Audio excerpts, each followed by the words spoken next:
আসসালামু আলাইকুম ভিউয়ার্স, আল্লাহর অশেষ রহমতে আলহামদুলিল্লাহ সবাই ভালো আছেন।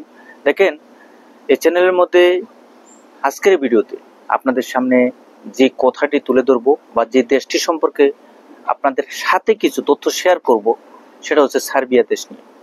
বর্তমানে সার্বিয়া দেশটির অ্যাপ্লিকেশন মানে ভিসা অ্যাপ্লিকেশনের ক্ষেত্রে যে পরিমাণ আবেদন পড়েছে সেটা বলার অপেক্ষা রাখে না। বাংলাদেশ থেকে অথবা বিভিন্ন দেশ থেকে অনেকেই আবেদন করতেছেন এই দেশটির জন্য যে সার্বিয়াতে যে কোনোভাবে সহজ উপায়ে আমরা প্রবেশ করতে পারবো।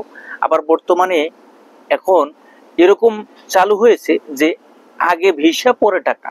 এর অর্থ হচ্ছে যে আপনি আগে কোথাও কোনো টাকা দেওয়ার প্রয়োজন নেই, সম্পূর্ণ কাজকর্ম আপনার ভিসা হওয়ার পরে। এবং এই এজেন্সিগুলো তাদের যে চুক্তিবদ্ধ হয়ে কাজগুলো করতেছে সেটা আপনাকে একটা ট্র্যাপ হিসেবে, একটা মাকড়সার জালের মতো আপনাকে পেঁচিয়ে পরবর্তী একটা পর্যায়ে এসে কিন্তু আপনার থেকে ঠিকই টাকা হাতিয়ে নেবে। এখন আমরা এই সমস্ত কাজে উদ্বুদ্ধ হব কিনা বা বর্তমানে সার্বিয়ার ভিসার রেশিও কেমন সে বিষয়ে কিছু তথ্য আপনাদের সাথে শেয়ার করব। আপনি যদি বর্তমানে এই সার্বিয়া দেশটির জন্য আবেদন করতে চান সেক্ষেত্রে কিন্তু অবশ্যই আপনাকে একটু সতর্কতা অবলম্বন করতে হবে। তার মধ্যে মূল যে বিষয়টা সেটা হচ্ছে বর্তমানে এত হিউজ পরিমাণ অ্যাপ্লিকেন্ট এই দেশটির জন্য আবেদন করেছে, যেটা অন্য কোনো দেশের ক্ষেত্রে বাংলাদেশিদের মনে হয় না 2-4-10 বছরে হয়েছে। যেমনটা ইন্ডিয়ার এম্বাসিতে মানে সার্বিয়ার এম্বাসিতে এত প্রচুর পরিমাণে অ্যাপ্লিকেন্ট একটা হজবরল অবস্থায় আছে, তাদের সার্ভার পুরা হ্যাং হয়ে আছে যে এই অ্যাপ্লিকেশন গুলা তারা সঠিকভাবে পরিচালনা করার জন্য। এর ভিতরে অনেকেরই কাজগুলা হচ্ছে, আবার অনেকের কাজগুলা দীর্ঘদিন যাবত পড়ে রয়েছে। মূলত এই যে ভিসার রিস্যুটা বা এই দেশের ভিসার ক্ষেত্রে যে রিস্যুটা সেটা আপনার হবে কি হবে না সেটা আদৌ কোনো ভিডিওর মাধ্যমে কেউ বলে অথবা আপনাকে সঠিকভাবে কেউ সঠিক পরামর্শ দিয়ে বলতে পারবে না। একবারে 100% লিখে রাখেন, কেননা এত হিউজ পরিমাণ বা এত বিশাল আকারের অ্যাপ্লিকেশন গুলা, এত পরিমাণে অ্যাপ্লিকেশন পড়তেছে, সামনে আরো পড়বে। তার উপর ভিত্তি করে তারা যে কাজ করবে বা তাদের যে কাজ করার যেই সম্পূর্ণ যে স্কোপটা, ওই ধরনের কোনো ক্ষমতা তাদের নেই। সুতরাং বাংলাদেশিদের ক্ষেত্রে শুধুমাত্র আমাদের বাংলাদেশ থেকে যে অ্যাপ্লিকেন্ট পড়ছে সেটা বলার অপেক্ষা রাখে না। এর ভিতরে নেপাল আছে, ইন্ডিয়া আছে, মালদ্বীপ আছে, শ্রীলঙ্কা আছে। তো ইন্ডিয়া নেপালের প্রচুর পরিমাণ, তাদের ক্ষেত্রেও কিন্তু কম না, তাদের দেশের লোকজনও কিন্তু প্রচুর পরিমাণে আছে। এর মধ্যে আমাদের বাংলাদেশ। ভাই, সার্বিয়ার ভিসার রেশিও বর্তমানে আপনি যদি একবারে সরেজমিনে স্পষ্ট ভাষায় বলতে চাই, সরেজমিনে আপনি যদি একটু লক্ষ্য করেন সেটা হচ্ছে আপনার রিজিকের উপর, কপালের উপর ছেড়ে দিতে হবে যে আপনার ভিসার রেশিওটা কেমন।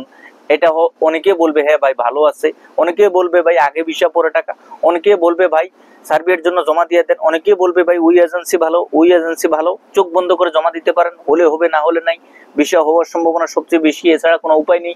বিভিন্ন কথাবার্তা মতামত বিনিময়, এটা না সেটা না, এগুলো বলে কিন্তু অনেকেই কিন্তু আপনাকে এই দেশটির জন্য উপলব্ধ করবে বা অ্যাপ্লিকেশন সাবমিশন করার জন্য বলবে। কিন্তু প্রয়োজন আপনার হচ্ছে মূল বিষয়টা জানা। আসলে আপনি যে অ্যাপ্লিকেশনটা করবেন বা আবেদন করবেন কোনো ব্যক্তি, প্রতিষ্ঠান বা মাধ্যম অনুযায়ী, সেক্ষেত্রে আপনার ভিসা হবে কি হবে না। মূলত এই দেশটির ভিসার রেশিও আপনার টোটাল মিলে এখন একবারে খারাপ অবস্থার দিকে যাচ্ছে। আগামী মানে 2026 সালে এই দেশটির বর্তমান মানে আগামী পরিস্থিতি কি হয় সেটা আমরা কেউ বলতে পারি না। ভিসার রেশিওটা সার্বিয়াতে প্রচুর পরিমাণে কর্মী প্রয়োজন। অনেক কোম্পানিও চাচ্ছে যে সেখানে গিয়ে তাদের কাজগুলো করার জন্য। আবার অনেকেই আছে ইউরোপের বিভিন্ন দেশে প্রবেশ করার যে বাই রোড হিসাবে সার্বিয়াকে ব্যবহার করার জন্য। সুতরাং আপনাকে একটি বিষয় লক্ষ্য রাখতে হবে, আপনি যদি কারোর সাথে কন্ট্যাক্ট করে থাকেন, মূল উদ্দেশ্য হচ্ছে আপনার ইউরোপে প্রবেশ করা, সেক্ষেত্রে আপনি আবেদন করতে পারেন।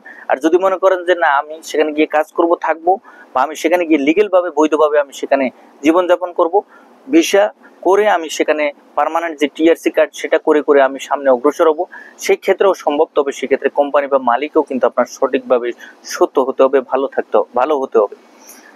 ভিউয়ার্স দেখেন, এই সার্বিয়া দেশটির জন্য বিভিন্ন এজেন্সি বিভিন্ন ধরনের টাকার কিন্তু অঙ্কগুলো নিয়ে নেয়।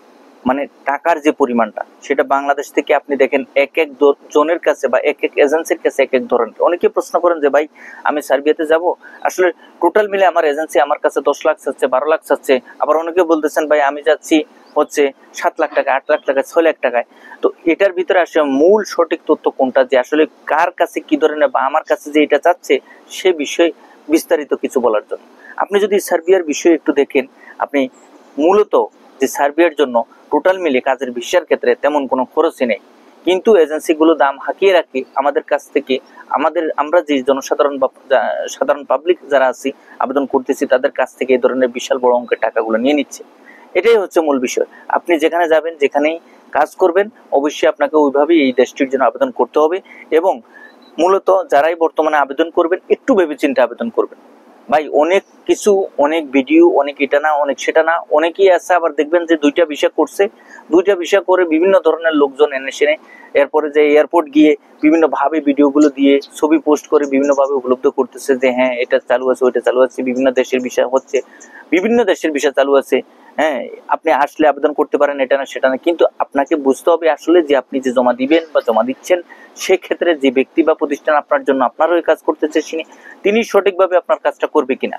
আপনি জমা দিয়ে দিলেন চোখ বন্ধ করে, কিন্তু বছরের পর বছর, মাসকে মাস আপনাকে প্রতারণার ফাঁদে ফেলে এভাবে আটকে রাখলো। কিন্তু এর মধ্যে আরেকটি কথা হচ্ছে, হ্যাঁ আপনি, আমরা যারাই আবেদন করতে চাচ্ছি, এই এজেন্সিগুলোর মাধ্যমেই কিন্তু আমাদের আবেদন করতে হয়।